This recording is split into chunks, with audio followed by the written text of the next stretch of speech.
दिव्यदृक्साक्षी आदिकर्तारं कृपानिधि प्रणतक्लेशनाशाय अनन्ताय नमो नमः। अल्पज्ञोऽहं सर्वज्ञोऽहं सत्शरणं जुगलरूपं त्वं नमामि। भगवान श्री करुणासागर महाराज की जय। सत केवल साहेब। उलट क्रिया क्लास 47 कारण शरीर विषे तमोगुण અને અચત ગણ ની 10 ભાવનાઓ પૈકી તમોગુણનો 8મો કાળ રાગસ કાળ અને 8મી ભાવના અભાવ ભાવના, એની ઉલટ ક્રિયા, બરાબર. એની સાધારણ ક્રિયા 312માં પેજ ઉપર આપી છે. પંચમ વેદના સાધારણ પ્રવૃત્તિ. રાગસકાળ 8મો છે અને 312ની જે પહેલો ફકરો પૂરો થાય ને એમાં ત્રીજી નીચેથી ચોથી લાઈન છે. સાધારણ પ્રગટ. રાગસકાળ તે સર્વ પદાર્થને વિશે સંભાવે પ્રીતિ ઉપજે છે તે રાગસકાળ જાણવો. એક લીટી છે. રાગસકાળ એટલે સર્વ પદાર્થ વિશે સમભાવે પ્રીતિ ઉપજે તેને રાગસકાળ જાણવો. એની સાથે તે સાધારણ ક્રિયા છે એ અભાવ ભાવનાની લઈ લઈએ. નીચે જ છે, નીચેથી ત્રીજી લાઈન. અભાવ ભાવના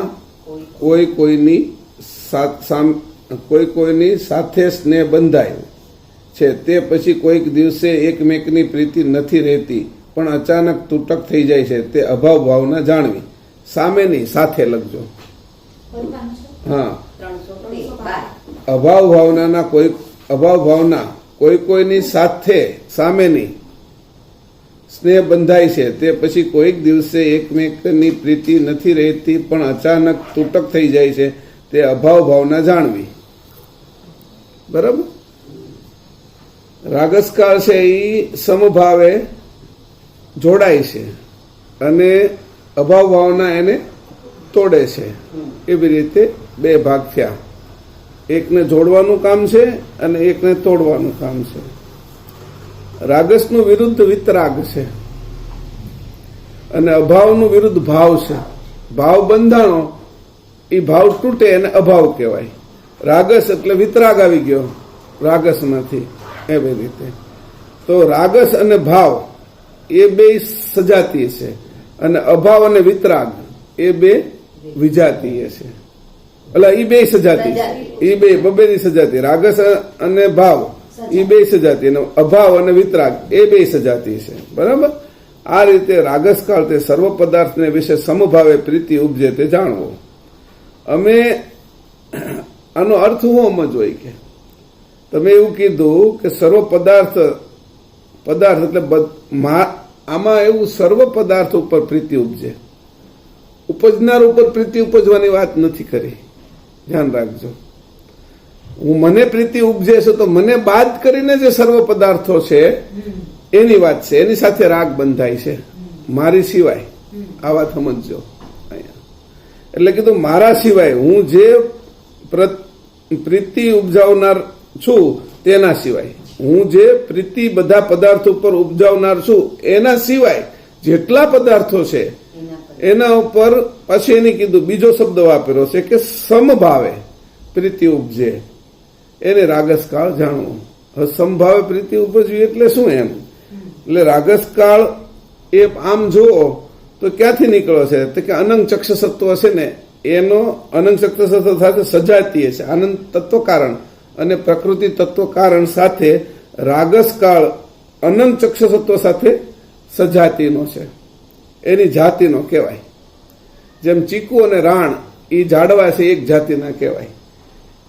જેમ આપણે ગલકા, દૂધી એ જે એના વેલા છે, તુરિયા એ બધા એક જાતિના કહેવાય.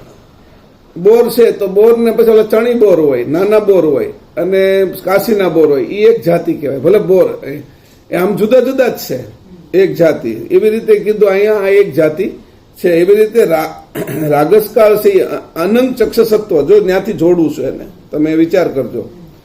અને એની સાથે આનંદ તત્વ કારણ અને પ્રકૃતિ કારણના સજાતીય છે. જો રાગસ ન જોડાય, રાગ છે એ એના અંતર્ગત ન આવે તો અનંગ ન થાય. રાગ થવાથી જ અનંગ અથવા અનંગ થવાથી જ રાગ થાય છે. આ ખાસ ધ્યાન રાખજો. હવે પછી કીધું છે કે આની સિવાય હોતી બીજી વાત કરી કે એ જ રીતે જે રાગસકાળ એની રીતે તે પાછો અભાવ ભાવના છે. ઈ ક્યાંથી છે તો ઈ કાળ ચક્ષસત્વ. અભાવ ભાવના ક્યાંથી આવી તો કાળ ચક્ષસત્વ, મહાતત્વ કારણ અને ધનંજય તત્વ કારણના સજાતી છે. આ વાત એને સજાતીમાં આવે, કારણ કે ત્યાંથી એનો પ્રવાહ અને તાકાત કોણ આપે છે? તમારો પાવર ક્યાંથી આવ્યો? એમ કીધું તો પહેલો પાવર ક્યાંથી આવ્યો તમને? તો કે સ્વિચમાંથી. પણ સ્વિચમાં ક્યાંથી આવ્યો? તો કે મેઇન સ્વિચ અમારું જે મીટર મૂકેલું છે ત્યાંથી. પણ એમાં ક્યાંથી આવ્યો? તો કે સોસાયટીનું જે સબસ્ટેશન છે એમાંથી. અને સોસાયટીના સબસ્ટેશનમાંથી ક્યાં? તો કે એ સજાતી છે. આપણે એમ કહીએ સબસ્ટેશન, આ સબસ્ટેશનમાંથી આવ્યો એમ કેમ કહીએ પાવર? એમ કેમ નો કહીએ દરવાજેથી આવ્યો? કારણ કે એ દરવાજો એનો સજાતી નથી, સબસ્ટેશન સજાતી છે. પછી કોઈ એવી વસ્તુ મૂકેલી છે, ટાંકો છે બહુ મોટો, તો એમ કીધું કે આ પાણીનો ભરેલો છે, એમાંથી પાવર નથી આવતો, એ એનો સજાતી નથી. હા, પાણી એમાંથી આવે છે નળમાં, તો નળ એનો સજાતી છે, સમજી લીધો. માટલું એનો સજાતી છે. તો એ જે સજાતી છે, જે એક ક્રિયામાં લાગેલા છે બધા, અને એની સળંગ સૂત્રવત છે. તો આ બે વસ્તુ અલગ થઈ ગઈ, એટલે આ ખાસ ધ્યાન રાખજો. રાગસકાળની સાથે આનંદ ચક્ષસત્વ, આનંદ તત્વ કારણ અને પ્રકૃતિ તત્વ કારણ. પછી અભાવ ભાવનાની સાથે કાળ ચક્ષસત્વ, મહાતત્વ કારણ અને ધનંજય તત્વ કારણ છે. એટલે એના હેઠે જ આ બે આવી ગયા. એટલે આપને ખબર પડી જાય કે આ જગ્યાએથી આ બધી ક્રિયાઓ ચાલુ થઈ છે. આ બધી સ્વિચો છે, જે દબાવશો એ પ્રમાણે બધું થશે. પછી એને એવું કીધું કે તમારે આ જે રાગસકાળ છે એ સમભાવે પ્રીતિ કરે છે. જો ખાસ ધ્યાન રાખજો. એને કીધું રાગસકાળ તે સર્વ પદાર્થ વિશે સમભાવે. સમભાવ એટલે શું? કે સમાન ભાવે કરે છે પ્રીતિ. તો કે કઈ એની શું સ્થિતિ છે? કે તો કે રાગસકાળ એવી વસ્તુ છે કે બાળક છે એને તમે એક ઉદાહરણ આપું એટલે તમને સીધું સમજાય જાય સમભાવ કોને કહેવાય. બાળકને એક આપણે ટ્રેન લાવી દીધી રમકડાની, તો રમકડાની જે ટ્રેન છે તો બાળકની ટ્રેનમાં રાગસ છે તો કે ના, એના દરેક પૂર્જામાં એને રાગસ છે. સમભાવ, એની ચાવી છે, એની બેટરી છે, એનો કલર છે, એનું એન્જિન છે, એના ડબ્બા છે, એના પૈડા ચાલે છે, એમાં જે ગતિ ભરી છે, એમાં બધામાં રાગ એક સાથે થઈ જાય છે, એને ખબર નથી. એ જે સમભાવ થયો એક આખી ટ્રેનમાં, બીજા બધામાં નહીં, ટ્રેનની અંદર સમભાવ થયો. હવે બીજું એવું દાખલો આપ્યો કે બાળક છે એને ફરીથી પહેલો રાગ કેની હારે બંધાય? તો કે મા હારે. તો મા હારે રાગ બંધાય છે એટલે મા સમભાવે સંપૂર્ણ શરીર સાથે માની, એની વાણી સાથે માં બોલે ને બટા, એટલે તરત એ બાજુ જોવે. 6-8 મહિનાનું હોય તોય તે એને યાદ કરે ને તોય તે એની વાણી પ્રત્યે સંભાવ છે. એને જોવે છે ને તોય હલ્લે છે. એના કપાળ પ્રત્યે, એની આંખ પ્રત્યે, એના સંપૂર્ણ શરીર પ્રત્યે અને એના હૃદયમાં રહેલા ભાવ પ્રત્યે પણ સમભાવ છે બાળકને. ઈ આ રાગસકાળ કરે છે. બાળકને ખબર નથી, કર્તાએ મૂકેલો રાગસકાળ છે એ આવી રીતે સમાન કરે છે બધા ઉપર. જે એનો સેલ હોય ને એમાં જે પાવર રહ્યો છે ને એમાં એને તો પ્રીતિ છે. પાવર વયો જાય તો એને ખબર મારી ગાડી બંધ પડી જશે રમકડાની, ત્યાં સુધી એને તો છે તે બેટરી ઉપર એ રીતે પ્રીતિ છે. પણ એને ખબર ન હોય તો પણ રાગસ તો આખા ઉપર જ આવી જાય છે. વાત સમજી દો. તો આ બે ઉદાહરણ એવી રીતે મેં કીધું કે સંભાવ. હવે આ જ વસ્તુ છે કે મને કાર ઉપર, હું મોટો થઈ ગયો, હવે ઓલી ગાડી નથી જોઈતી મને, તો કાર ઉપર મને છે ઈ રાગસ થયો કે આ મારી ગાડી છે. એટલે મને હું એના બોનેટ ઉપર થયો છે, એની ચાવી ઉપર થયો છે ના સમભાવ, એના ટાયર ઉપર થયો, ટાયરમાં પૂરેલી હવા ઉપર થયો છે મને સમભાવ. હું ભલે નથી જાણતો, એની અંદર પડેલું પેટ્રોલ છે એના ઉપર મને સમભાવ થયો છે. પેટ્રોલ વગર હાલવાની નથી. પેટ્રોલથી જે ઉર્જા ઉત્પન્ન થાય, ઉર્જા દ્વારા જે ગતિ ઉત્પન્ન થાય છે એના ઉપર તે અદ્રશ્ય સંભાવ મારો લાગેલો જ છે. આ જે ભાવ છે ને રાગસકાળ, નકર મને એના ઉપર પૂર્ણ પ્રીતિ ન થાય. એની અંદર ટેપ હોય તો એના ઉપર પ્રીતિ થાય, એમાં એસી હોય તો એના ઉપર પ્રીતિ થાય છે મને. અંદર મૂકેલી જે વસ્તુ છે, અંદર સુગંધી કોઈ વસ્તુ મૂકી હોય તો જે એની સીટ કેવી છે, એની સ્વિચો કેવી છે, એની લાઇટ કેવી છે, એ બધા ઉપર જયારે હું એક નો વિચાર કરું તો દરેક વિશે મને રાગસ જ થાય છે. એક આવી લાઇટ, અને ઈ મને જોઈ છે, આમાં આવી લાઇટ જોઈ છે, આવી ગાડી જોઈ છે, આવી વસ્તુ જોઈ છે. પછી જયારે વરસાદ આવતો તો એના વાઇપર ફરતા હોય તો મને એના ઉપર ત્યાં સુધી 8 મહિના નથી એના મને ખબર પડતી, પણ એ 8 મહિને તે છુપાયેલો રાગસ તો છે જ એના ઉપર. કે જયારે વરસાદ આવશે ત્યારે એ વાઇપર મારે ફેરવવાના છે, એની સ્વિચ એને નીચે ઉપર પાડી છે આગળ પાછળ. પછી અરીસા આગળ પાછળ લઈએ છીએ, જે જોવાના પાછળના ને એના, તો જેના કારણે આપણે જોઈએ છીએ પાછળ કયું ટ્રાફિક કયું, આજુબાજુની જે લાઇટ છે જમણી બાજુ ડાબી બાજુ જવાની, એ બધી જેટલી વસ્તુ અંદર ડીકી છે તો એમાં રાગ છે. કેટલી વસ્તુ હમાશે, મારે બહાર જવું છે તો કઈ રીતે હમાય, એ રીતે હું લઈ જાઉં છું. ત્યારે એ મને રાગસથી ખબર પડે ક્યારે કે જયારે હું એનો ઉપયોગ કરું ને ગાડીનો, તેમાં કયા ભાગનો હું ઉપયોગ કરી રહ્યો છું એ મને જયારે ખબર પડે તો આમાં ખાલી 2 બેગ સમાશે, આમાં 4 બેગ હમાશે, એ પ્રમાણે આપણે ઘરમાંથી તૈયાર કરીએ છીએ બધું. તો એ ખબર રહેશે, એ બધો જ રાગ. એને કીધું સમભાવ. સમભાવ. તમે કોઈ કપડાં લેવા ગયા છો કે તમે કઈ ઘરેણા ખરીદવા ગયા છો તો તમે દરેક સોનું કેવું છે, સોનાની અંદર ડિઝાઇન કેવી છે, એનું વજન કેવું છે, એનો જે છે એનું લુક કેવું આવે છે, એ દરેક પ્રત્યે તમને એના પ્રત્યે જે તમને જે રાગસ બંધાય છે એ બધા સાથે રાગ બંધાય છે. અને બધું જયારે ટોપ લેવલનું આપવામાં આવે ને એની કિંમત બહુ વધારે હોય, પણ એ કિંમત ખર્ચવા વાળા લોકો એને એવો રાગ હોય કે મારે તો 3 કરોડ વાળી ગાડી લેવી છે. ગાડી તો 2 હાલે છે, કે 3 લાખ વાળી લઈ લે ને તોય હાલે છે, તો 3 કરોડ વાળી લઈને શું કરવાનું છે? તો કે રાગસ એટલો મહત્વનો છે ને. મારી આગળ આ ગાડીમાં આ સિસ્ટમો છે, એમ સિસ્ટમો સાથે રાગ. પેલી તે રોડ ઉપર જ હાલે છે, પણ પેલી 100 ની સ્પીડે હાલે છે, તો 200 ની સ્પીડે હોતી હાલી શકે છે. પછી એનું એક્સિડન્ટ થાય છે તો એમાં આપણે ઘણી નુકસાન થાય છે. તો કે આમાં કોઈ એક્સિડન્ટ થતું નથી, કે એમાં નુકસાન નથી થતું, ઓછામાં ઓછું નુકસાન છે.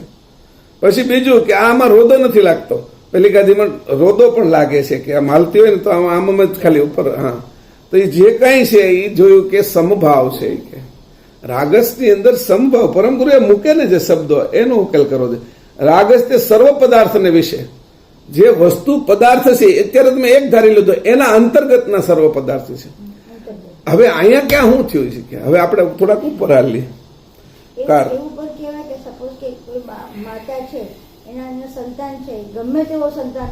બધા ઉપર એને રાગસ જ રહેશે. એ સંદાસ બેઠેલો હોય, એ રાગસકાળ છે, એને ગમતું નથી બધા હોય તો, પણ એને અંદર તો રાગસ છે એટલે ગમે જ છે. બહાર દેખાડે છે કે હું આવતે બગાડી નાખ્યો, આવો બગડી ગયો, પણ એ ઉપર છેલ્લું જ છે. એનું અંદર રાગસ તો એને એમ કે છે કે ભાઈ જે છે એ મારો છોકરો છે. એના માટે એને પેલું નથી થતું, તો એ કે આને કીધું સંભાવ. હવે ત્યાં એને છોકરાનું મોટું હારું છે કે એ સંદાસ બેસી ગયો છે, એ બે માટે કાંઈ નથી એને લેવા દેવા.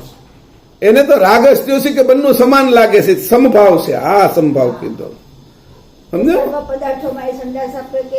બધા એનો ભાવ સમજ હોય છે. એના માટે એને હવે કોઈ એવું લગ્ન થયા પછી સંતાન, પહેલા સંતાન નથી હોતું ત્યારે બીજાનું મળ જોયે ને ત્યાં એનું મોઢું ચડી જતું હતું.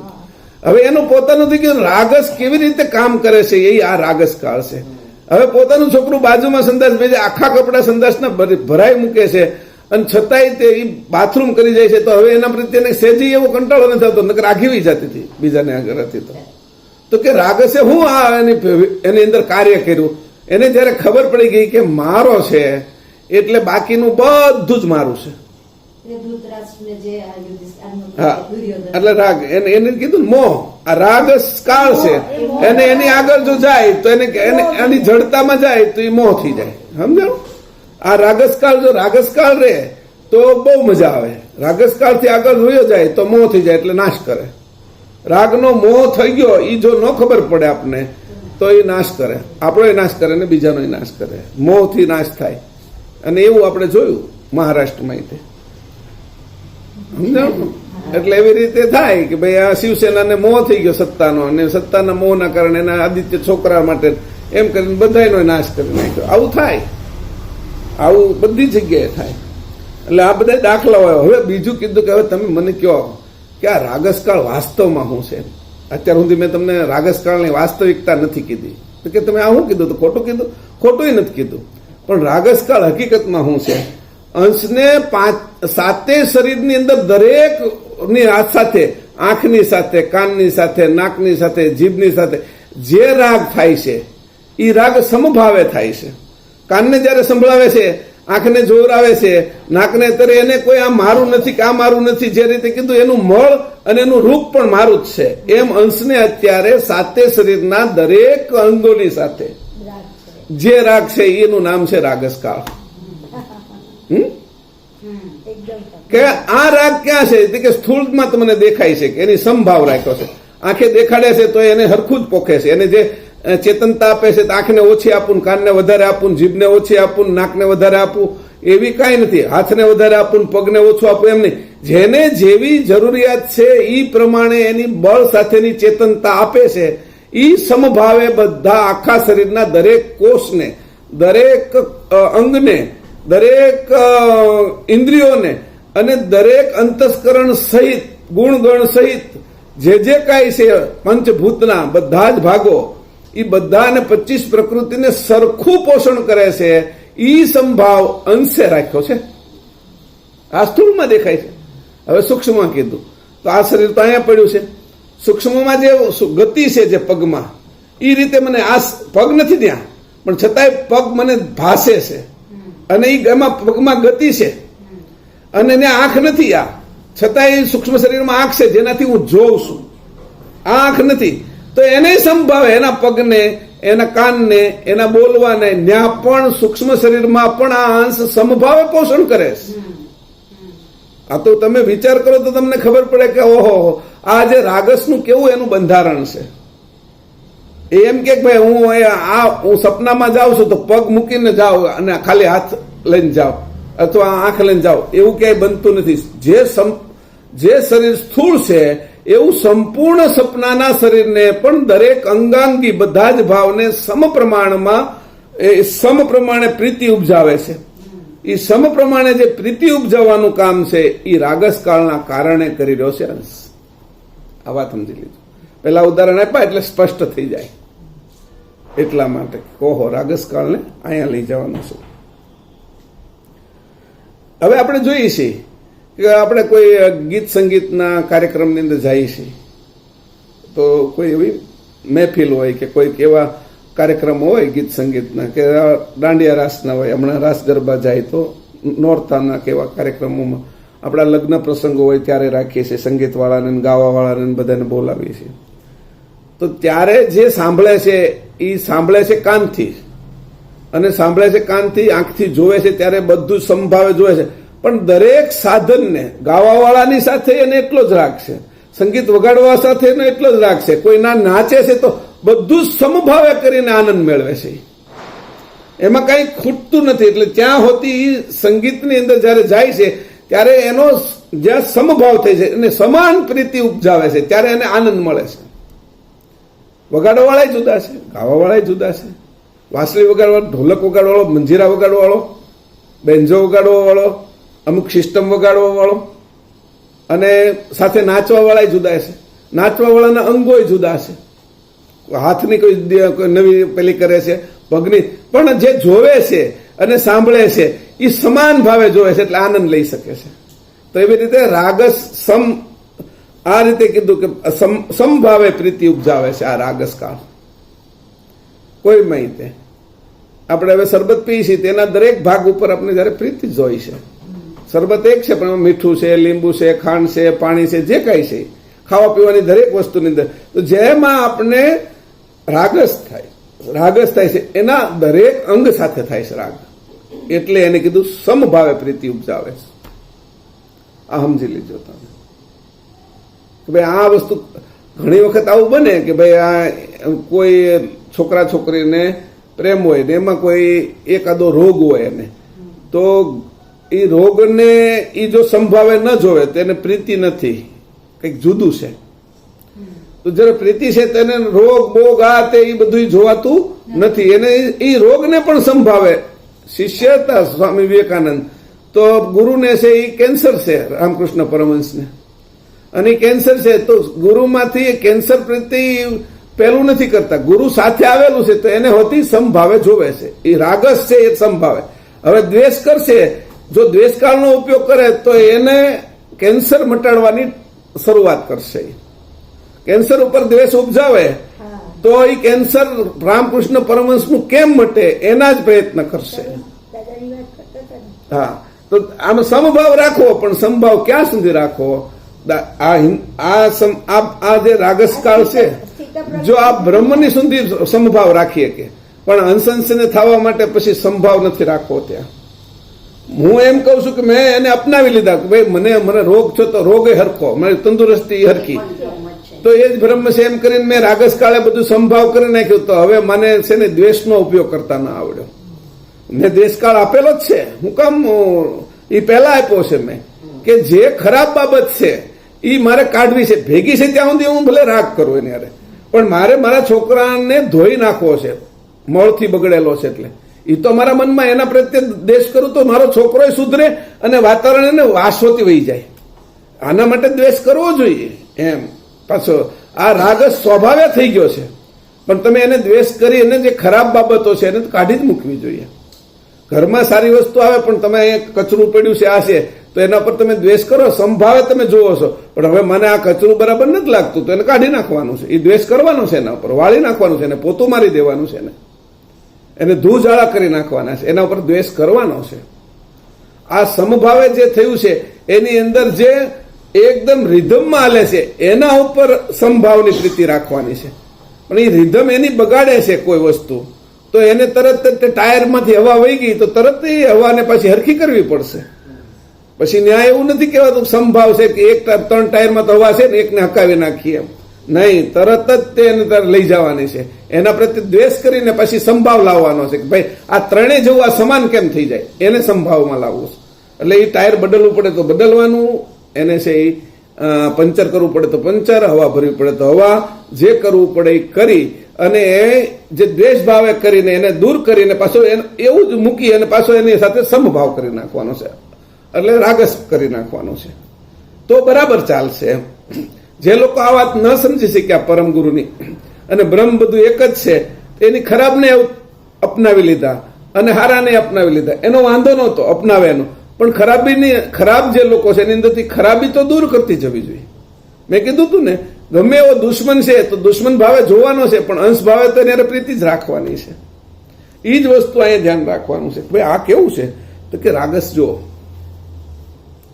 પછી રાગસ આપ્યો છે તો દ્વેષ મેં નથી આપ્યો કે એટલો બધો રાગ વધી ગયો જેના કારણે આ કૌરવ અને પાંડવો અને લાખો લોકો મરી ગયા, તો એમાં પહેલેથી દ્વેષ કરી નાખ્યો તો આટલા બધા ન મરત ને. ધૃતરાષ્ટ્ર પ્રત્યે અને જે આવું કરવા માટે જે મોહ હતો એમાં 2-3 જણા ઉપર ખાલી દ્વેષ કરી નાખ્યો તો 2-3 ની જ તકલીફ હતી ને. આમાં તો કેટલા લોકોનો નાશ થઈ ગયો. તો કે એવી રીતે જોવાનું છે કે ઝાઝા લોકો ત્રાસવાદી ઉપર અત્યારે દ્વેષ કરવાનો છે, બધાને સંભાવે નથી જોવાના. એને બધા એને સાફ કરી નાખવા જોઈએ, જેથી કરીને પાછળના લોકો જે સારા લોકો ન મરી જાય અથવા એ સારા થઈ જાય એનો પ્રયત્ન કરવાનો. જો તમે કરી શકો તો, ન કરી શકો તો દ્વેષ જ કરવાનો છે, જે જરૂર હોય કરવાનું હોય. સૈનિકો દેશની અંદર આ રીતે જ કરવું જોઈએ. તો આ રીતે જોયું તો કે આ રાગસકાળની ગતિ કીધી. હવે કીધું અભાવ ભાવના.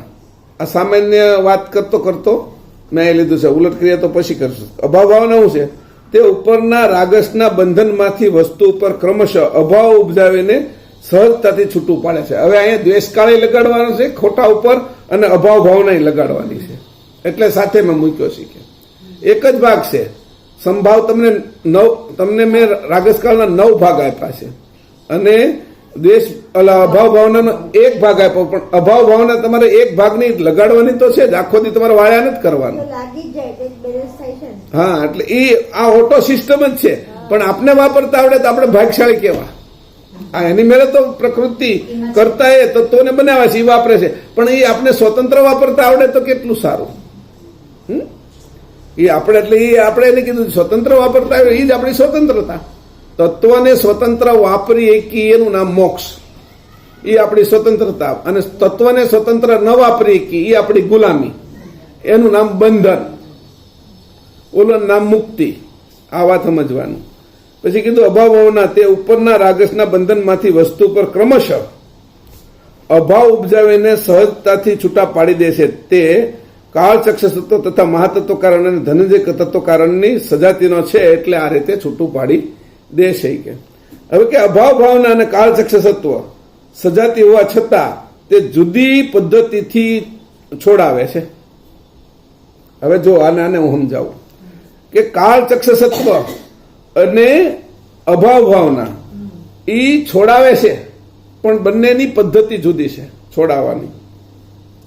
હવે એને કીધું કાળચક્ષ તત્વ શું કરે છે છોડાવે છે ત્યારે, તો એ કે જે પશુપાલક હોય ને, એની ગાય હોય, એના વાછડા હોય, એટલે ગાયને દોવી હોય ત્યારે વાછડાને છૂટું મૂકે, અને એ વાછડું થોડુંક ગાયને ધાવે ને એટલે ગાયને દૂધ આવે, એટલે એ થોડું દાવી લે એટલે તરત એનું મોઢું થોડું ભરાઈ જાય, એટલે એને પ્રત્યે એને રાગ થઈ જાય, એટલે ત્યાંથી એને આ અભાવ ભાવના એને છૂટી પાડે. એ જે અને આ છૂટું પાડવું એને ત્યાંથી ખેંચી લેવું અને પોતે દૂધ દોવા મળવું, એ આંચકો મારીને એને ગમતું નથી, અને એવી રીતે છૂટું પાડી દેવું એ કાળચક્ષ તત્વ છે. સમજાણું? હવે એ જ રીતે કીધું. બીજો દાખલો આપું. ઘણા નાના બાળકો છે, એને સ્કૂલે જવા રાજી ન હોય, એને પરાણે તબતબડાવીને આપણે લઈ જતા હોય, બળપૂર્વક એને શાળાએ સ્કૂલે છોડી દઈએ, તો એ કાળચક્ષ તત્વ છે. ઘરેથી કાળ લગાડીને આપણે એને લઈ આવ્યા છીએ. પરાણે બળપૂર્વક દવા પીવરાવવી એ કાળચક્ષ તત્વ છે. હવે આને તે ભાવનામાં લઈ જઈએ તો આનું શું પરિવર્તન થાય? તો કે બાળકને ચોકલેટ, રમકડા, ગમતી વસ્તુ આપી એને ઘરમાંથી છૂટું પાડીને સ્કૂલે લઈ જવું એ અભાવ ભાવના છે. વાત સમજાણી તમને? હા, એને બીજો રાગ આપ્યો. અભાવ ભાવનાની સાથે રાગ છે ને, કાળચક્ષ તત્વ રાગ નથી. આ ભલે સજાતી ન હોય, ઓલો તો છટકાવી જ દેશે, તેનું જે થવું એ થાય. એટલે અહીંયા જોયું તો કે બાળકને આ રીતે પછી એને કીધું ભાવતી વસ્તુ દવાઓ પીવડાવી છે, તો એને કેવી રીતે પીવડાવી? તો એ કે લાલચ આપી, તને આઈસ્ક્રીમ આપીશ, તને કેડબરી આપીશ, ચોકલેટ આપીશ, કે બીજા અથવા એની કોઈ ભળતી વસ્તુને ભેળવી દેવી, એને જે ભાવે છે એની આરે, અને પીવડાવવી. તો એને કીધું અભાવ ભાવના. આ બાજુથી અભાવ કરાવો અને આ આપી દેવું, ભાવતું નથી છતાંય તે. હવે અહીંયા કીધું દીકરી યુવાન થાય ને પિયરે જવાન થાય, એને ઘર ઉપર એના પોતાના પિયર ઉપર સાસરે જવાન થાય, પિયર ઉપર તેને રાગ છે, પણ એ રાગનો બીજી જગ્યાએ વિશેષ રાગ કરાવ્યો પતિ સાથે. એ પતિ સાથેનો વિશેષ રાગ જે આપ્યો એ અભાવ ભાવના એ કરીને આ ઘરમાંથી છૂટી પાડીને પહેલાની હારે જોડે છે. આ અભાવ ભાવના કામ કરે છે. જો હવે કીધું આની સિવાય આ બંને રીત છે. એક કાળચક્ષ છૂટા પડે, એક ઘાન બે કટકા, એને કાળચક્ષ કીધું. એમાં પીડા ને બધું હોય. આમાં શું છે? પીડા હોય પણ સામે એવું દેખાય છે, એટલે એમાં લાલચ ઉભી કરીએ છીએ, એમાં રાગ ઉભો કરીએ છીએ, એટલે ઓલી પીડા છે એ સમી જાય છે, એ તરત જ તે આગળ જાય. અને આ અભાવ ભાવનાનું કામ સમજાણું? હવે એ કીધું કે બંને ક્યારેક ભેગા હોય, કે ઈ ક્યારે હોય કે આમ તો બહુ ગળ્યું ખાતા હોય, કે એને ભાવે બહુ બધી વસ્તુ, ગુલાબજાંબુ ના તે, પણ જયારે ડાયાબિટીસ આવે છે ત્યારે આ બંને ભેગા છે, ન છૂટકે, તમારે છોડવું તો પડે જ છે, બરાબર? એ ત્યારે છે એ ગળ્યું ખાવા ના પાડવી તે નહીં, પણ ડાયાબિટીસ થી છોડવું ઈ છોડવું છે. એની અંદર કાળચક્ષનો ભાગ થોડોક વધારે છે, પણ છતાંય મારે જીવવું છે ઈ ભાવ વધારે છે. કાળચક્ષ તો છે કે હારું એટલું બધું ગળ્યું, હારું બધું છે એ, પણ એને કીધું તું જો આ આટલું બધું અત્યારે 180 છે કે, અને 300-400 થઈ જાય પછી તારે ઇન્સ્યોરન્સ લેવા પડે, આ તે બધું. એટલે ઓલાને મગજમાં આવે કે મારે જીવવું તો મહત્વનું છે ને, એટલે જીવન પ્રત્યે રાગ ઉત્પન્ન કરાયો, અને આ જે એને ભાવતું હતું એના ઉપર અભાવ ઉત્પન્ન કરાવો. તો કે એવી રીતે ક્યારેક એવું પણ બને કે બહુ તીખું ખાવાની ટેવ હોય અને મજા આવતી હોય પણ એસિડિટી થઈ જાય છે. એટલે એવી રીતે તાવમાં આપણે ઇન્જેક્શન ગમતું નથી, પણ જ્યારે મને ખબર પડે છે કે મને આ તાવ છે એ વધારે પીડા કરે છે તો ઇન્જેક્શન ઓછી પીડાએ, એટલે ઓછી પીડા માટે પછી મારે એને લઈ લઉં છું અને હું હાજો થવા જે પ્રયત્ન કરું છું. તો એ કે આમાં મિશ્રિત ભાવ છે બંનેના, કાળ ચક્ષસત્વ અને અભાવ ભાવનાના મિશ્રિત ભાવો છે. આમાં વાત સમજજો. આ ત્રણ વસ્તુ આપણે છૂટી પાડી કે અભાવ ભાવના ત્રણ પ્રકારે કામ કરે છે. એક તો અભાવ ભાવના એટલે કાળ ચક્ષસત્વ આખું, એમાં અભાવ ભાવના દેખાય ખરી પણ અભાવ ભાવના નથી, એ કાળ ચક્ષસત્વ છે. એ વાછડાને ગમતું નથી એને તમારે લઈ જવાનું છે, એ ભાંભળે છે, એને બીજી ગાયને લગાડી દો ને તો વાંધો નથી, તો હવે સમજાઈ ગયું, પણ બીજી ગાયને એ લાગતું નથી. એવી રીતે બાળકને માં અને ઘર આરે એટલો પ્રેમ થઈ ગયો હોય અને પરાણે સ્કૂલે લઈ જવાનું છે તો કાળ ચક્ષસત્વ, પણ એને જે ગમતી વસ્તુ એને 2, 3, 4 વાર એની માં હારવાર જાય, ત્યાં રમકડા દેખાડે, એ હિંચકાની અંદર હિંચકાવે, પછી દોસ્તારો 2, 3 બનાવી દે, એટલે એની યારે રમતું થાય. એ 3, 4 વખત જયારે થાય એટલે રમતું થાય, એટલે એને જયારે અભાવ ભાવનાનો તમે ઉપયોગ કર્યો અને રાગસકાળ છે એને આ બાજુ લગાડ્યો, એટલે મારામાં ભાવ થઈ ગયો અને સ્કૂલમાં એનો રાગસ લગાડ્યો. તો કે આ બંનેને વ્યવસ્થિત રીતે વાપર્યા. આમ ખબર હોય કે ન હોય, વપરાય તો છે જ, પણ ખબર હોય તો તમે આને હજી સૂક્ષ્મ વાપરી શકો. એટલે આને છેલ્લે ઉલટ ક્રિયામાં ક્યાં લઈશું? તો કે સંસાર માટે તો અભાવ કરવો છે ને, પણ સંસારમાં તો બહુ મીઠાશ લાગે સંસને અત્યાર સુધી, તો એટલે એ જે મીઠાશ લાગે છે તો સંસારની જે મીઠાશ છે એની અંદર એ જે ફસાયેલો છે તો ત્યાં પછી કેવી રીતે એને કાઢશું? તો એ છેલ્લે આવશે કે. એટલે અહીંયા કીધું હવે આપણે છે એની આ વસ્તુ સમજી ગયા કે રાગસકાળ શું કહેવાય અને અભાવ ભાવના શું કહેવાય. એના રાગસકાળ વિશે સમભાવ શું છે એને પણ સમજી ગયા, બરાબર? સમભાવે પ્રીતિ કરે છે. અને અભાવ ભાવના કાળ ચક્ષસત્વ અને કાળ ચક્ષસત્વ અને અભાવ ભાવના ભેગા એને પણ સમજી ગયા કે આવા વર્તનો આના કારણે થઈ રહ્યા. તત્વો કેવું કામ કરે, આટલા તત્વોની આ આપણે ખબર કેમ પડે કે આવા તત્વો છે? આ કોણ આનું મૂલત? આ બધું થઈ જ રહ્યું છે, પણ મૂલત્વન કોણ કરી શકે કે આને અભાવ ભાવના કહેવાય, આને છે રાગસકાળ કહેવાય, આને દ્વેષકાળ કહેવાય, આને કામના કાળ કહેવાય, આને અહમ ભાવના કહેવાય, અને સ્તંભન ભાવ. કેટલી ઝીણી ઝીણી બારીક વસ્તુ દેખાડી. કોનો ફોન છે?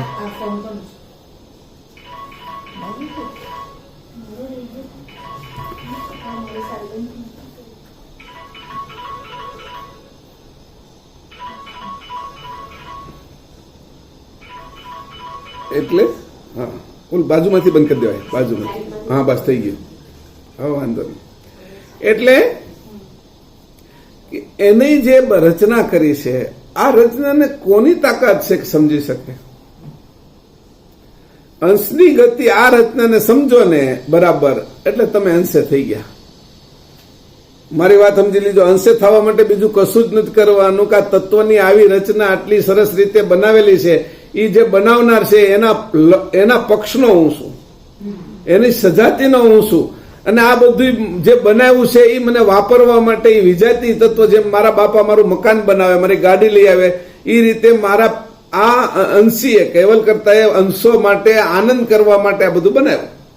જગતમાં આ પીડા માટે નથી બનાવ્યું. આટલા સરસ તત્વો બનાવી અને એને આપને આપ્યા.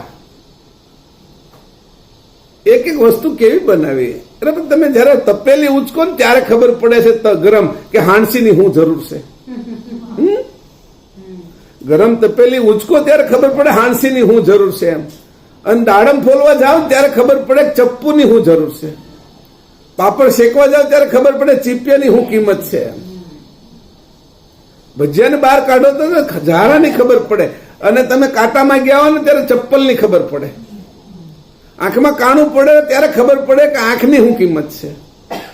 એમ જયારે તત્વની કિંમત કરતા તમને આવડશે અને તત્વની કિંમત કરીને તત્વની કોઈ કિંમત નથી સમજતા આવડશે તો અંશે થવાશે. તત્વની પૂર્ણ કિંમત કરતા આવડી પણ જે ચેતન સ્વરૂપ સામે તત્વની કોઈ કિંમત નથી, એમ આટલી મોટી તત્વની કિંમત. અને જયારે કીધું ભાઈ આટલું મોટું રાજ્ય 84 લાખ માળવાના ધણી ભર્તુહરી કહેવાતા, ભરતરી, રાજા ભરતરી, એના ભાઈ નાના વિક્રમાદિત્ય. તો એ એટલા મોટું રાજ્ય હતું, ચક્રવર્તી સમ્રાટ હતા. અને ચક્રવર્તી સમ્રાટ એ બધું જ રાજ્ય એની ભોગવી લીધું, બરાબર એક એક વસ્તુ સમજે છે, દરેક રાજાને જીતી લે છે. એની સૈન્ય શક્તિ એટલી મોટી હતી કે એની સામે કોઈ લડવા માટે તૈયાર નહોતું. અને એટલા શ્રેષ્ઠ રાજા હતા કે એને પ્રજા ચાહતી હતી, એના મોજ શોખનો કોઈ પાર નહોતો. પિંગળા જેવી એને રાણી મળેલી હતી, અને એટલું બધું શ્રેષ્ઠ બધું હતું. અને આ બધાને એની ભોગવ્યું, સમજી લીધો, એની ભોગ્યું. પણ જયારે ખબર પડી કે આ બધાની કોઈ કિંમત નથી, એટલે તરત સંન્યાસ લઈ લીધો. હે ને? તો હંસને જયારે આ ખબર પડશે કે આટલું બધું છે મારા માટે આપેલું, પણ કોને આપ્યું છે, વાસ્તવ મારું જીવન શું છે, મારે શું પ્રાપ્ત કરવું જોઈએ, આ ભોગ ભોગવવા આવ્યો છું, તો કે ત્યારે એ ભોગ ઉપરથી જયારે એને આ અભાવ ઉત્પન્ન થાય ને, અભાવ ભાવના એ કરીને, ત્યારે એને સમજાય છે કે આમાં કાંઈ નથી. એટલે એ જયારે આવી રીતે એનું મન આનાથી વિતરાગ અલગ થઈ જશે, છૂટું પડી જશે. અને જે એના અંતસ્કરણો બધાય હવે અંશના અંતસ્કરણો જાગૃત થઈ જશે. અને અંશના અંતસ્કરણો હંમેશા અંશી બાજુ જાય, પોતાની સજાતી બાજુ જાય. અને ઘાટના અંતસ્કરણો છે એ વિજાતી છે, એ વિજાતી બાજુ જાય. મારે કયું થવાનું? અસ્મિ વાળું થવાનું, અસ્તિત્વ થવાનું. એનાથી નક્કી કરીને અસ્તિત્વ જયારે થાય, અસ્તિત્વ એટલે હું પોતે, હું અંશ અને મારા અંશી. તો આટલી બધી ખબર પડે કે ઓહો, એની આ તત્વ તો બનાવવા પણ છણાવટ પણ કેટલી છે. 84 તત્વો આમાં લખી નાખ્યા પંચમ વેદના. જો આ વાત સમજાવીએ નહીં કઈ રીતે કામ કરે છે, તો 84 તત્વોને જાણીને કેમ કરીને આપણે આનો નિવેડો લાવીએ. એટલો સરસ નિવેડો આવી રહ્યો છે કે એક એક વસ્તુને સમજીએ છીએ કે ઓહો, અમને ખબર જ નથી કે આટલું તે બનાવીને અમને આપ્યું છે. રોજ ઉપયોગ કરીએ છીએ, પણ એના માટે કોઈ આપણે છે એવી જાગૃતિ રાખતા નથી કે આ અમે અભાવ ભાવનાનો ઉપયોગ કર્યો, આ રાગસકાળનો ઉપયોગ કર્યો, એવી કોઈ જાગૃતિ આપણે નથી. આ તો અહીંયા સમજી ત્યારે ખબર પડે કે આ બધું કામ કરી રહ્યું છે. રોજ લાઇટનો ઉપયોગ કરી, સ્વિચની આપણને ખબર છે, પણ આખી મશીનરી કેમ છે એની ખબર જ નથી આપને. અને પછી મશીનરીને આખી જોવાઈ ગઈ, પછી એમાં કઈ પ્રીત નથી થતી. ઓહો, આ બનાવનાર ઉપર જ આપણે પ્રીત થાય પછી. તો આવી રીતે જે સ્થિતિ થાય છે એ સ્થિતિમાં જવું છે. અવસ્થાઓને બાદ કરી અને સ્થિતિમાં જવું છે. અસ્મિને બાદ કરી અને અસ્તિત્વમાં જવું છે. તો આ આપણું ખાસ એક લક્ષ્ય થઈ ગયું. હવે આગળ આલી 342માં પાના ઉપર ઉલટ ક્રિયા. આ સાધારણ બધી વસ્તુ બરાબર સમજાઈ ગઈ ને, એટલે ધ્યાનમાં આવી જાય એમ. આને 2-3 વાર પાછા સાંભળજો એટલે વિશેષ થઈ જશે. કોઈ વિચાર કરે ને કોઈ થોડોક બુદ્ધિશાળી હોય ને સમજે ને, તો કોઈ જગ્યાએ બીજાને પ્રીત જ ન થાય કે આટલું બધું છે, મારે જાવું ક્યાં હવે એમ. આટલું સારી વસ્તુ છે, હું જાઉં ક્યાં હવે, મને કેમ આમ આનંદ મળે. હકીકત જયારે આ પદાર્થ ભાવનો બધો જ આનંદ નાશ પામી જાય, પોતાના સ્વરૂપ બાજુ જાય. અહીં મેં પહેલા જ લખ્યું કે મારા સિવાય જે કાંઈ પ્રીતિ ઉપજાવનાર છું તે હું પોતે, એના સિવાય જે પ્રીતિ ઉપજે છે એ બધા પદાર્થો. મને તો બાદ કર્યો તે, મારા ઉપર હજી મને ક્યાં પ્રીતિ થઈ છે? 7 શરીર ઉપર પ્રીતિ થઈ છે, 7 શરીરના અંગો ઉપર પ્રીતિ થઈ છે, સ્થૂળ દેહના સંબંધીઓ ઉપર પ્રીતિ થઈ છે, સ્થૂળ દેહના જે વૈભવો છે એની ઉપર મને પ્રીતિ થઈ છે, સ્થૂળ દેહની અંદર મારી જે લાગણી છે એની હારે જોડાયેલી છે એની હારે પ્રીતિ થઈ છે. મારી હારે નથી થઈ. મારી સિવાય બધા હારે મને પ્રીતિ થઈ છે, કારણ કે હું કરનાર છું ને, એટલે મારી હારે કેમ થાય? સવાલ એ આવે કે મને વળતા નથી આવડતું, હું કેવી રીતે દેખાવ? બધા મારું મોઢું જોવે છે કે મારું મોઢું મને કેમ દેખાય? આંખ, બધાની આંખ મને દેખાય, અને તમને બધાની આંખ દેખાય છે, પણ તમારી સિવાય, તમારી આંખ સિવાયની બધાને. અને તમે જોવો છો પાછા એ આંખે તમારી, એ ન હોય તો એક ન દેખાય. આ વિચિત્રતા છે. અને જેનાથી હું જોઉં છું એ મને નથી દેખાતું. તો કેવી રીતે જયારે આનો વિચાર કરીએ આપણે, તો કેટલું ગહન છે કે. હવે આગળ આપણે 342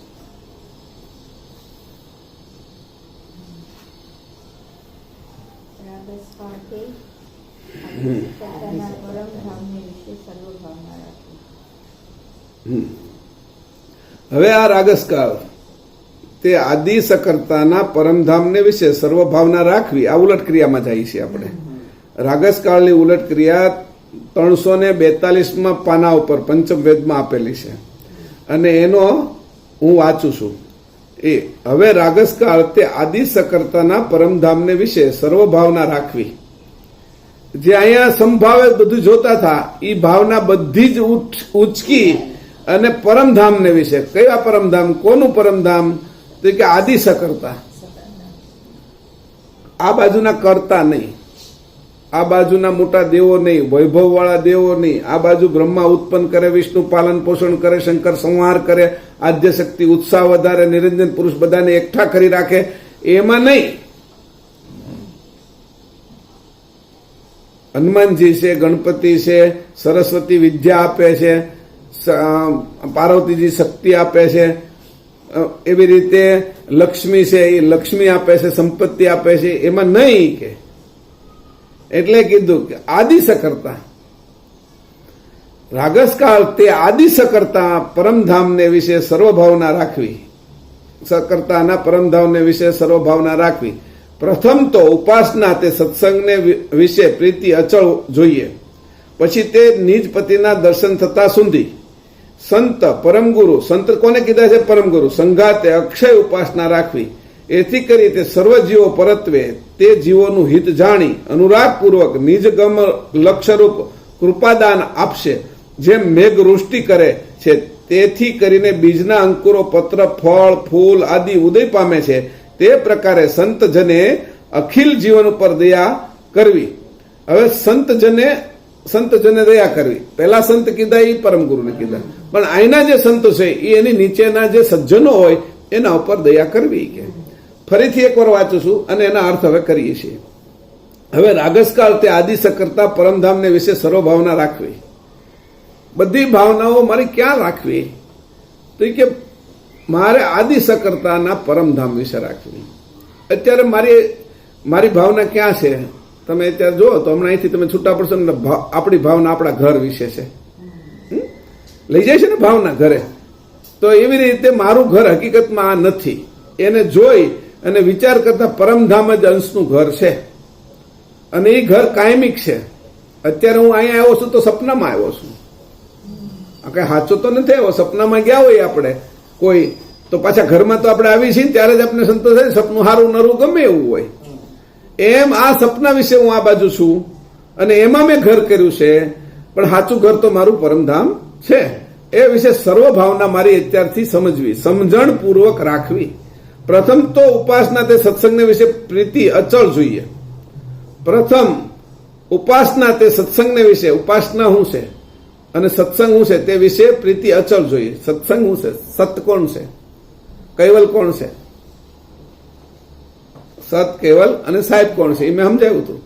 સત્સંગ, સત એટલે કોણ? મારો પોતાનો હું. અંશ સત, અંશ છે આ બધામાં સત છે, બીજું બધું અસત છે. પછી તો એ શું છે કે દીકરો કોનો? મહદ જે ચેતન છે એ કોણ છે? કૈવલ, એનો દીકરો છે. અને હું જે સત કૈવલ એ સંબંધ જે જોડ્યો છે અને બાપ દીકરો એટલે બાપ દીકરો જે હું કહેવાઉં છું એ મેં એની અરે સાહેબ તરીકે સંબંધ જોડ્યો છે કે બધાના સાહેબ છે. એ મારા બધા ભાઈઓના બહેનોના બાપ છે.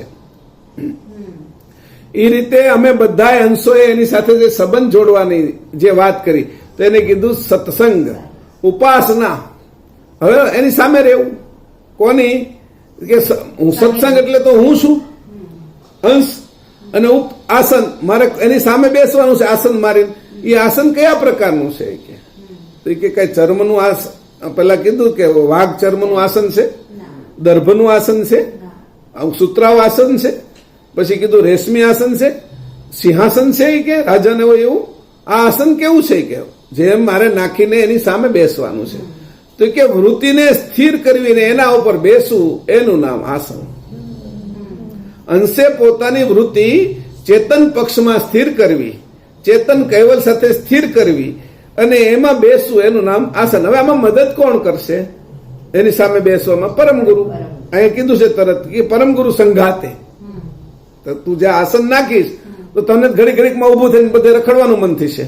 તો ખીલો કોણ છે તને ધરબી દે કે ત્યાંથી તને ઉભો ન થવા દે, તો એ ઉભો ન થવા દે એના માટે તારે છે એ કોની સાથે કે પછી તો તને પ્રીતિ થઈ જાય ને એટલે ઉભું થવાનું મન જ નહીં થાય. શરૂઆતમાં તારે પરમ ગુરુનો આધાર રાખવો પડશે. નવી ગાય આ લોકો ખરીદીને લાવતા હોય ને, ભેંસ કે ગાય, તો એ નવા માલિકને ઘરે જાય ને એટલે એ ત્યાંથી એ ભાંભરે જૂના માલિકની માટે ને એ ઘરે જવા માટે, એટલે એને બાંધી રાખવી પડે. પછી જે માલિક હોય ને એને ખબર હોય કે આને કઈ રીતે મારી યારે પ્રીત થશે, એટલે ઓલા ઘરે જે ખાવાનું આપતા હોય ને એનાથી એને જે ભાવતી વસ્તુ વધારે આપે. પછી પહેલા તેને મારવા દોડે એટલે પછી એને ધીરે ધીરે છે એની આજુબાજુ સાફ કરે, નજીક આવવાનો કોશિશ કરે. 15-20 દિવસમાં એને હાથ ફેરવવા મળે, એને સારું લાગવા મળે. એટલે એ ધીરે ધીરે ઓલા જૂના માલિકને વિસરી જાય, જૂનો ખોરાક વિસરી જાય અને એને સંગાતે એવી પ્રીતિ થઈ જાય. પછી એનું દોરડું ખોલી નાખવામાં આવે ને તો આ ઘરે જ પાછી આવે. એટલે પરમ ગુરુને સંગાતે રાખી એ ખીલો છે આપણો, અને એને સાથે બંધાઈને આપણે આસન નાખવાનું છે પરમ ગુરુની સામે પરમધામમાં. અને એને આ સત્સંગ, સતનો સંગ કરવો, મારો પોતાનો સંગ છે આમાં પરમ ગુરુ દ્વારા. અને આ રીતે જયારે મને એકવાર ટેવ પડી જશે ને, અત્યારે કેવી મજા આવે. પેલો છોકરો જે સાયકલ હાંકવાની ટેવ પડી જાય ને એટલે ઘડી ઘડીકમાં એમ કે લાવો ને હું તમારું આ દૂધ લઈ આવું, લાવો ને શાક લઈ આવું. કેમ? હવે ટેવ પડી ગઈ, સાયકલ હાંકવાની મજા આવે છે. અને આ મજા તો તે સાયકલ હાંકવાની તો ખાલી એને રહેવાની છે 2-3 વર્ષ. પછી સ્કૂટરની એને ઈચ્છા થશે, એ 2-3 વર્ષ રહેશે. પછી એને કારની ઈચ્છા થશે, ઈચ્છા વધતી જશે. અહીંયા ઈચ્છાનો એન્ડ છે, આની ઉપર કોઈ ઈચ્છા જ નથી. એટલે ત્યાં આપણે સ્થિર થઈ જશું. આનાથી ઉપર ઈચ્છા જ નથી. જે ચેતન પક્ષના થઈ ગયા તો ઈચ્છા નથી, એટલે ત્યાં સ્થિર થઈ જાય. સ્થિર થઈ ગયા એટલે સ્થિતિ થઈ ગઈ, અને એના આનંદનો કોઈ પાર નથી. તો એ કીધું કે આ રીતે સંગાતે અક્ષય ઉપાસના રાખવી. અક્ષય એટલે એ ક્ષય નથી થતી. ગાડી મેં કીધું ને, સાયકલ આવડી ગઈ તો 3 વર્ષે ક્ષય થઈ જાય કે હવે મને મોટી ગાડી, મને સ્કૂટર લઈ દો ને. સ્કૂટર લઈ દે 3 વર્ષ વાપરે એટલે એ અક્ષય નથી, ક્ષય થાય તરત જ. એનામાં મજા આવતી નથી. એટલે તરત એને એમ થાય કે હું મને કોઈ મારુતિ અથવા મને એવી કોઈ હુન્ડાઈની આ કાર લઈ દો એમ. તો એમાં પણ એને કીધું આ જે પ્રીત છે એ કેવી છે? સંગાતે અક્ષય ઉપાસના રાખવી. આ અક્ષય છે, અચળ જોઈએ. નીચે હું આવી ગયો. તે વિશે પ્રીતિ અચળ જોઈએ. પછી તે નિજપતિના દર્શન થતા સુધી સંત પરમ ગુરુ સંગાતે અક્ષય ઉપાસના રાખવી. હવે કીધું કે આ નિજપતિના દર્શન થતા સુધી ખીલાથી નથી હટવાનું. જ્યાં સુધી માલિકની સાથે આપણી પ્રીતિ ન થઈ જાય, અક્ષય પ્રીતિ, એનો ક્ષય ન થાય, ક્યારેય નાશ ન પામે, ત્યાં સુધી પરમ ગુરુના સંઘાતે રહેવાનું છે. આમ તો પરમ ગુરુ અને કેવલ કરતા એકમેક જ છે, પણ પરમ ગુરુ ધારણ કરીને જે શરીર અહીંયા આવ્યા છે તો અંશોને એ લઈ જઈ શકે છે. આ રીતે એથી કરીને તે સર્વ જીવો પરત્વે તે જીવોનું હિત જાણી અનુરાગપૂર્વક નિજગમ લક્ષ્ય રૂપ કૃપાદાન આપશે. આ હું કરશે? પરમ ગુરુ કૃપાદાન આપશે કે એ તમારે કદી કાંઈ લઈને નહીં આપે. આપણે અત્યારે ટ્યુશન જવું હોય, કોઈ ક્લાસીસ કરવા હોય કે આપણે ગાડી શીખવી હોય તો તમારે એક ફી આપવી પડે. તો કે તમને હું 4 વ્હીલ શીખવાડું અને જે ટ્રેનિંગ સ્કૂલો હોય તો કે તમારો કેટલો કે આ અમારા છોકરાને 15 દિવસમાં અમે શીખવાડી દઈશું. શું પૈસા લેશો? તો કે 5,000 રૂપિયા. પછી કે અમે હારી સ્કૂલમાં અમારે ભણાવવા છે તો એની ફી શું છે? તો કે વર્ષની 1 લાખ રૂપિયા. ડોનેશન તમારે 5 લાખ આપવું પડશે. બરાબર? આ જે જ્ઞાન છે એનો વેપાર છે. પરમગુરુ એમ કે છે એને પરમગુરુ છે એને આપણી સાથે લાગણી કૃપાદાન આપશે. હવે ઈ આપને ત્યાં તો લઈ જાય છે અને દાની આપને ઈ આપે છે. પેલો ભણાવે છે આ ગુરુ કેવા છે કે આ ગુરુ એવા છે કે ઈ પોતે ખવડાવે છે, પીવડાવે છે અને શિક્ષણ આપે છે. અને જયારે ગુરુ દક્ષિણા તમે દેવા જાવ છો તો ખાલી તરણું લઈને ગુરુ દક્ષિણા લીધી અને આપણે આપી એનો સંતોષ માને છે. એની સાથે જયારે એ ગુરુકુળમાંથી બહાર નીકળે છે ત્યારે એને અનેક વસ્તુઓ સાથે આપે છે કે જા આટલી વસ્તુ તું લેતો જા તો તને 5-7 વર્ષ સુધી કોઈ તકલીફ નહીં પડે. તને આ 2 વીઘા જમીન કાઢી દઉં છું, આ તને ગાયો આપી દઉં છું, આ ઘોડી આપી દઉં છું, આ આટલા ગ્રંથો આપી દઉં છું. એના આધારે તું તો શિક્ષણે આપ્યું, સાધનો આપ્યા અને કૃપાદાન કીધું. આને કૃપાદાન કહેવાય. બાકી બધા છે એની કિંમત લે છે. પરમ ગુરુ કિંમત નથી લેતા. આ ગજબની વસ્તુ છે. તો અહીંયા છે કે પરમ ગુરુ આવા છે, પરમ ગુરુ જ કરી શકે. સદગુરુ ને પરમ ગુરુ બે એવા છે કે તમારી આગળથી કાંઈ પણ ન લે. બીજા બધાય કઈ લે, સેવાય તમારે કરવી પડે. અને એવું સમજવું પડે કે બાને આપણામાં સેવાનો ગુણ જાય, એવી રીતે આપણે કરાવે પણ. તો પણ પરમગુરુ સદગુરુ એવી સેવા પણ ન કરાવે. સેવા એવી આસાનીથી કરાવી નાખે કે એને સેવાનો જે ભાવ છે ને એ છોડાવી દે. આવા પરમગુરુ કે કેવા છે કે આ જોવા જેવા છે કે તે નિજગમ લક્ષરૂપ કૃપાદાન આપશે. નિજ પોતાનું સ્વરૂપ, ગમ એટલે બુદ્ધિ, લક્ષ એટલે કેવલ, ઈ રૂપે તને આ ત્રણ વસ્તુ એક સાથે કૃપાદાનમાં આપી દેશે. તારું સ્વરૂપ કરતા કેવલ અને બુદ્ધિ, એની સાથે રહેવા માટે સમજણ તો જોઈએ ને. જે રાણીઓ રાજાની હોય એની સાથે રહેતી હોય તો એની રાજાને અનુરૂપ એવી સમજણ તો જોઈએ ને. એને ગમ ન હોય ત્યાં કેમ રહી શકે? એટલે કે એ બુદ્ધિ પણ આપે, ત્યાં લઈ પણ જાય, લગ્ન પણ કરાવી દે આપણા એની સાથે, અને એ વૈભવ પણ આપને વૈભવ ભોગવવા માટેની બુદ્ધિ પણ આપે. તો કે આટલું આપનાર પછી આપે કેમ? કૃપાદાન. તમે કે ભાઈ આના બોલા કે કોઈ પણ વસ્તુ છે કે દલાલી કરી તો કે તમારે અમને આટલા રૂપિયા દલાલીને આપવાના. આપણે કોઈ ફ્લેટ ખરીદ્યો છે, કોઈ દુકાન ખરીદી છે, કોઈ તો એની વચ્ચે કોઈ માણસ હોય તો એ આપણે પેલું કરાવી દે કે હું તમારી આગળથી 2% લઈશ, પણ તમને વસ્તુ સસ્તી અને સારી અપાવીશ, એની જવાબદારી મારી. એ સારી વસ્તુ અપાવે એની સામે એ આપણે આગળ કંઈક લે. કે આને એવું નથી, કે આને હું કામ એવું નથી, આને જરૂર કેમ નથી, કે એને કઈ જરૂર જ નથી, બધું જ છે એની આગળ. જેને આગળ બધું જ છે એને જરૂર નથી તો આપણી વસ્તુ લઈને આપણી વસ્તુ બધી આપણે જેને આપી શકીએ ને એ બધી એના માટે નકામી છે. એ એને છોડી જ દીધી છે. એ એમાંથી તો આપણે છોડાવે છે. કે આવી રીતે કૃપાદાન જેમ મેઘવૃષ્ટિ કરે છે તેથી કરીને બીજ પછી દાખલો આપ્યો. જેમ મેઘવૃષ્ટિ કરે છે, આપણે આપને તો એમ છે કે વરસાદ વરસે છે, પણ વરસાદના પરિણામે શું થાય છે એ તો જોવું કે વરસાદ વરસે એટલે ગારો કર્યો એટલું જ નથી કર્યું કે એની તમને રસ્તામાં ગારો નડ્યો, પગ બગડી ગયા, એના તમને આખા વર્ષ સુધી સરસ પાણી મળશે, આખા વર્ષ સુધી અન્ન મળશે, ફળ ફૂલ મળશે, આ બધું જ તમને આખું વર્ષ મળશે. અને સાથે છે એ ગાયો, ભેંસો, બકરીઓ જે દૂધ આપીએ કે છે એવા પ્રાણીઓ નહીં, એને જોતો ઘાસ એ બધું આપીને તમને છે એ પાછું દૂધ, ઘી આ બધા આપશે. કે જો કે એની કૃપા જો તમને દેખાય છે ગારો, તમે એને સમજી નથી શકતા એટલે તમને લાગે ગારો. કે પગ જાય ને કે આ વરસાદ ના આવતો હોય તો સણ ઘણી વાર એને કામ હોય ને એટલે આ વરસાદ જો આવ્યો હોય કે આ હું કે એને દેવ વરુણ દેવ. હવે એ વરુણ દેવની એની માન્યતા મને નડે છે કે મારે આ નોરતાની અંદર આવે એ વરુણ દેવ એટલે મારા દાંડિયા રાસ નથી લેવાતા, તો એ મારી માન્યતા છે. પણ એની કેટલું આપ્યું છે એ તો જો કે પરમ આ વરસાદ એટલું આપીએ કે છે તો પરમગુરુ વર્ષે તો શું ના આપે, એમ મારું કહેવું છે. વરસાદ આપને એટલું આપી શકે તો પરમગુરુ વર્ષે તો શું ના આપે કે. તો કે આ રીતે કરીને પરમગુરુ એથી કરી બીજના અંકુરો, પત્ર, ફળ, ફૂલ આદિ ઉદય પામે છે. તે પ્રકારે સજ્જને અખિલ જીવન ઉપર દયા કરવી. સંતજને હવે સંતજન થઈ ગયો. હવે સંતજનો માટે આ કહી દીધું. હવે જયારે આપણે પણ છે આવી કઈ વસ્તુ પ્રાપ્ત કરી હોય તો આપણે સંતજનને હારમાં આવી ગયા તો પછી સજ્જનો માટે આપણે પણ આવું જ કરવું. જેવું મારી અરે પરમગુરુ કીધું એવી જ રીતે આગળ વધવું. કલ્પેશભાઈ છે એ 109 વિદ્યાર્થીઓને રાખે સવારથી સાંજ સુધી, અને એને છે એ 12 વર્ષથી રાખે. એટલા સરસ ભણાવ્યા છે કલ્પેશભાઈ, એને બધું જ સમજાવે. અને 1 રૂપિયો કોઈનો, એના પિતાજીને બોલાવે, માને બોલાવે, ભાઈને બોલાવે, એને પ્રશિક્ષણ આપે. સવારના 6 વાગ્યાથી રાતના 8 વાગ્યા સુધી એને રાખે. રસોઈ ત્યાં બનાવે, રસોઈ બનાવીને ખવડાવે. અને એવી રીતે 12 વર્ષથી હજી 1 રૂપિયો કોઈની આગળ નથી માંગ્યો. એની શિક્ષણ કે મારે આમ આપવું છે,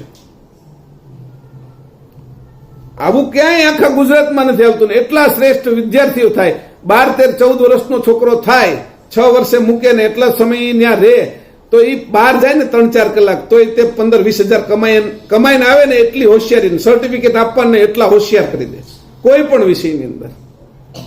રસોઈ બનાવતા બધાને આવડે, વાસણ ઉટકતા બધાને આવડે, કપડાં ધોતા બધા ઝીણા ઝીણા હોય તો આવડે. તમે મંત્રોચ્ચાર કહો કે આ વેદ, આ ઉપનિષદના આ મંત્રો બોલો તો ઈ હોતી બોલે, અથર્વવેદ બોલો તો ઈ હોતી બોલે. બધું એને એટલા સરસ એની જે રિધમ છે, રાગ છે, જે એની પદ્ધતિ છે એ પ્રમાણે બોલે. તો આટલું છે એ શ્રેષ્ઠ કલ્પેશભાઈ ને એની ટીમ આખી કરી ધાનાણી. અને એ ત્યાં તમે એકવાર જાઓ તો તમને ખબર પડે કે શિક્ષણ માટે જેની પૈસા નથી લીધા એની પછીનો જે એનો વિદ્યાર્થી છે એ હું શિક્ષણમાં એ કઈ વાપરવાનું શિક્ષણ જોને દેશે તો એ તો કેવું આપશે? એ તો કલ્પેશભાઈ માંથી શીખે ને. તો કે પરમ ગુરુ માંથી આપણે હું ન શીખીએ પછી જો અંશે થયા તો આપણે પણ આવું શીખવું અને આપણે શીખ્યા પછી સંતજન તરીકે આપણે પણ બધાને આપવું. આ રીતે અહીંયા કરીને આ રાગસ કાળ આપણે એ પૂરો કર્યો. હવે આને તે 347 ઉપર અભાવ ભાવનાને સમજી લઈએ.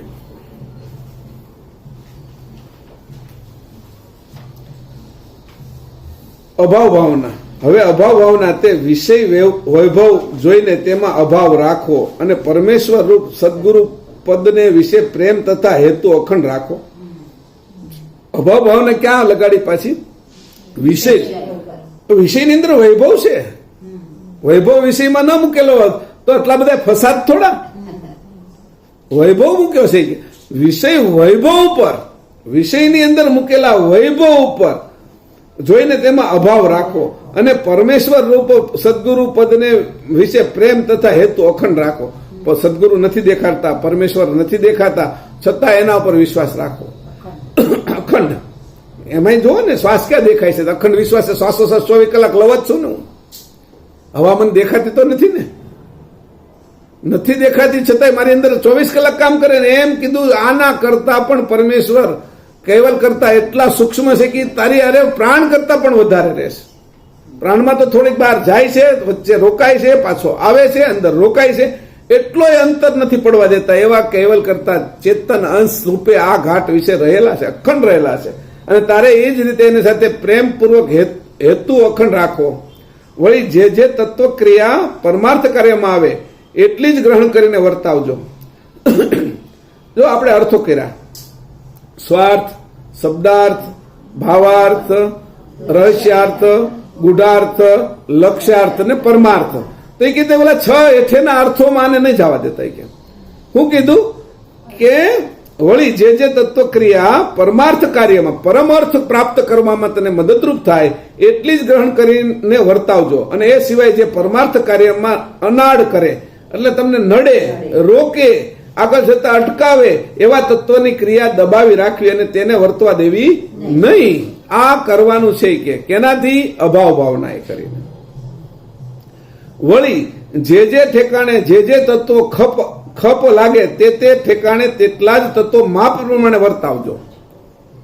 હવે લોટ એ માપ પ્રમાણે વર્તાવજો. લોટ એ તમે 1 વાટકી નાખ્યો અને 1 વાટકી મીઠું નાખ્યું એમ નહીં. કે માપ પ્રમાણે, ખપ પ્રમાણે, જેની જેટલી ખપ હતી 1 ચપટી મીઠું નાખ્યું, એક પેલું છે 1 વાટકી છે એ લોટ નાખ્યો, તેલ એના પ્રમાણમાં નાખજો. એમ તત્વોને વાપરવાની રીત રાખજો. કે વળી જે જે ઠેકાણે જે તત્વોનો ખપ લાગે, જે જરૂર લાગે એ પ્રમાણે. પછી અમુક વસ્તુ છે એ લીંબુ, આંબલી અમુકમાં નખાતી હોય, અમુકમાં ન નખાતી હોય, ખાંડ અમુકમાં નખાતી હોય, એમ ન નખાતી હોય. પછી શરબત બનાવો તો એની અંદર કઈ મીઠું નાખવાની જરૂરિયાત નથી, એટલે આપણે મરચું નાખવાની જરૂરિયાત નથી, હળદર નાખવાની જરૂરિયાત નથી. તો કે ખપ લાગે તે ઠેકાણે તેટલા જ તત્વો માપ પ્રમાણે વર્તવા દેજો. અને જે તત્વને જે વિષય તે તત્વના તે વિષયની માપક ક્રિયા વડે અમાપ નિજ મહદ કેવલ કરતાનું ભજન કરજો. કે ના અમાપ નિજ. અને જે તત્વના જે વિષય તે તત્વને તે વિષયના માપક ક્રિયા વડે તત્વોને બધાને વાપરજો. કે એના માપ પ્રમાણે વાપરજો. જે ઠેકાણે વાપરવાનું એ ઠેકાણે સમયે એ વાપરી તત્વને માપ પ્રમાણે વાપરવાનું અને અમાપ એવા નિજ કરતાને મેળવવાના. કેવી વાત કરી! તત્વને તમે અમાપ વાપરો તો તત્વના ગુલામ થઈ જાઓ. બરાબર? તે કીધું કે તત્વના બધાય પ્રમાણસર વાપરવાના, પણ એ કે ઈ માપ પ્રમાણે વાપરજો અને અમાપ નિજ મહદ કેવલ કરતાનું ભજન કરજો.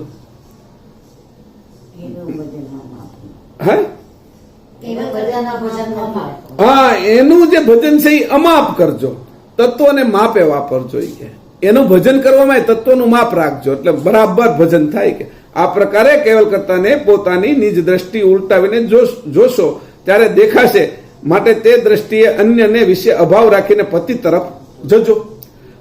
અને હું કીધું આ પ્રકારે કેવલ કરતાને પોતાની નિજ દ્રષ્ટિ ઉલટાવીને જોશો, પોતાની દ્રષ્ટિ ઉલટ ક્રિયા થઈ ગઈ એ રીતે જોશો ત્યારે દેખાશે, માટે તે દ્રષ્ટિએ અન્યને વિશે અભાવ રાખીને પતિ તરફ જોજો.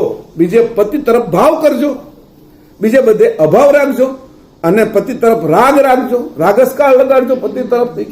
આ રીતે તમે કરશો તો પરિણામ શું આવશે? એટલે હું છેલ્લી વાત એક કરી દઉં. આમાં પરમગુરુ આપણી સાથે છે, અંશની એને સાથે રાખવાના છે એ વાત છે. તો કે પાણી અને ભૂમિ ભેગી થાય છે તો એના મંથનથી છે ઈ આંબો વગેરે વૃક્ષ નીકળે છે અંદરથી, એ પ્રગટ થાય છે, હોતા નથી પણ પ્રગટ થાય ને બેની વચ્ચે. એવી રીતે કે અરણી મંથન કરે છે કોઈ, તો હેઠે એનું ઓલું અરણી હોય ને એનું મંથન કરવા વાળો રવૈયો હોય એનાથી, તો બંને વચ્ચેથી અગ્નિ પ્રગટ થાય છે. એમ સ્ત્રી અને પુરુષ બંનેના સંયોગથી એની સંતતિ પ્રાપ્ત થાય છે, હોતી નથી. આ બધું અવ્યક્તમાંથી વ્યક્ત. એમ હે અંશ, તું અને પરમગુરુ એવું મંથન કરજો કે એની અંદરથી કેવલ પ્રગટ થાય. આજના દિવસનું આપણે છોકરા તો પેદા કર્યા છે ને, તો કે તું અંશ હવે તારી યારે બીજું કોણ છે? કે પરમગુરુ. જે અરણી હતી એની સાથે એનો રવૈયો હતો, અહીંયા પાણીની યારે પૃથ્વી હતી. એ હે અંશી કે તારે રહેવાનું જે તે કીધું ને કે પરમગુરુને સાથે રાખજે ત્યાં સુધી જ્યાં સુધી એની અંદરથી પતિને ત્યાં સુધી રાખ્યો અને પત્ની સાથે જ્યાં સુધી બાળક પ્રગટ ન થયું. એને કીધું આ રીતે અખંડ છે ઈ પરમગુરુને તું પ્રગટ કરજે. પરમગુરુ કેવલ કરતા ને પ્રગટ કરજે. જાણ સ્વરૂપ છે પરમગુરુનું, તે જાણની સતત મંથન કર્યા કરો. હા, એટલે એને કીધું કે મારી અલ્પજ્ઞ જાણ અને પરમગુરુની સર્વજ્ઞ જાણ, એની સાથે મારે 24 કલાક મંથન કરવાનું છે. એટલે જે રવૈયો અને દહીં એ બે તેની અંદરથી જે માખણ પ્રગટ થાય છે, એમ તમે પરમગુરુની સાથે એવી એકતા રાખજો, એની મહત સુજાન જાણ સાથે તમારી અલ્પજ્ઞ જાણને એવી રીતે એકમેક કર્યા કરજો, એવું મંથન કરજો કે જે રીતે આ બાજુ સંતાનોને ઉત્પન્ન કરી દીધા એ રીતે ઈ બાજુ પરમગુરુ દ્વારા કેવલ કરતા તમે પ્રગટ કરજો. આવા કેવલ કરતાને પ્રગટ કરવાની રીત મેં તમને આ ગ્રંથમાં આપી, આ સમજ આપી છે કે એક કર્યું તો બીજું કેમ નહીં થાય? એક તો કર્યું ને સ્થૂળમાં, તો બાળકો ઉત્પન્ન કર્યા ને, તો આ કેમ નહીં થાય? થશે. અને આમાં કોણ છે સાથે? પરમગુરુ. કારણ કે એને એ રીત આવડે, સર્વજ્ઞ છે. તો એના દ્વારા આપણે કેવલ કરતાને પ્રાપ્ત કરવાના છે. ઉત્પન્ન કરવાના એટલે પ્રાપ્ત કરવાના છે, એ પ્રગટ કરવાના છે. બાળક કઈ હતું નહીં અને આવી ગયું છે, એ દેખાય છે અત્યારે આપણે સામે રમે છે. કે તમે જોયું કે જે 3-4 વર્ષ પહેલા જે બાળક નહોતું અને અત્યારે 2 વર્ષનું થઈ અને સામે રમે છે, આપણે યારે બોલે છે, વાત કરે છે. અવ્યક્ત હતું એમાંથી વ્યક્ત થઈ ગયું. મારે પણ કેવલ કરતાને વ્યક્ત કરવા છે, તો વ્યક્ત કરવા માટેનું મક્કમતા રાખવી અને એમાં અખંડ પ્રેમ ઉપજાવવો, એ અખંડ હેતુ એની સાથે જાળવી રાખો અને તત્વની બધી જ ક્રિયા એના પ્રમાણસર કરવી. અને એ પ્રમાણસર કરેલી તત્વની ક્રિયા એના દ્વારા પરમગુરુની સાથે મંથન કરતા જે ઉત્પન્ન થાય એ કેવલ કરતાનું સ્વરૂપ ઉત્પન્ન તમે કરજો. અને આ ઉત્પન્ન કરેલું સ્વરૂપ તમારી અંદરથી જ નીકળેલું છે, એટલે એ ક્યાંય દૂર જવાનું નથી. આપણી સાથે રહેશે ને આપણે એની સાથે રહેશું. આ રીતે આપણી એની સાથે એકતા થઈ જશે. આ બાજુના પતિ ને આ બાજુના પત્ની ને આ બાજુના છોકરા એ બધા જ અહીંયા સમયે ખતમ થઈ જશે. 100 વર્ષે કોઈની સાથેનો સંબંધ નહીં રહે. આ અખંડ છે એ કે આને તમે તમારો આ સંબંધ છે એ તૂટવાનો નથી, એ ક્યારે ખંડિત થવાનો નથી. એવા અખંડ પદને તમે પ્રાપ્ત કરજો અને પાખંડમાંથી નીકળી જજો. આ બધા ખંડ થયા છે ત્યારથી હવે આ અખંડ પદની આપણે ઉપાસના નથી કરી શક્યા અને પાખંડમાં પ્રીત થઈ ગઈ છે. તો હવે અખંડ પદમાં પરમગુરુ સાથે પ્રીત કરવી, એ છેલ્લી સમજ હું તમને આપીને આ ક્લાસ અહીંયા પૂરું કરી છે. શ્રીમદ કરુણા સાગર ભગવાન કી જય. શ્રીમદ કરુણા સાગર મહારાજ કી જય. સત કેવલ સાહેબ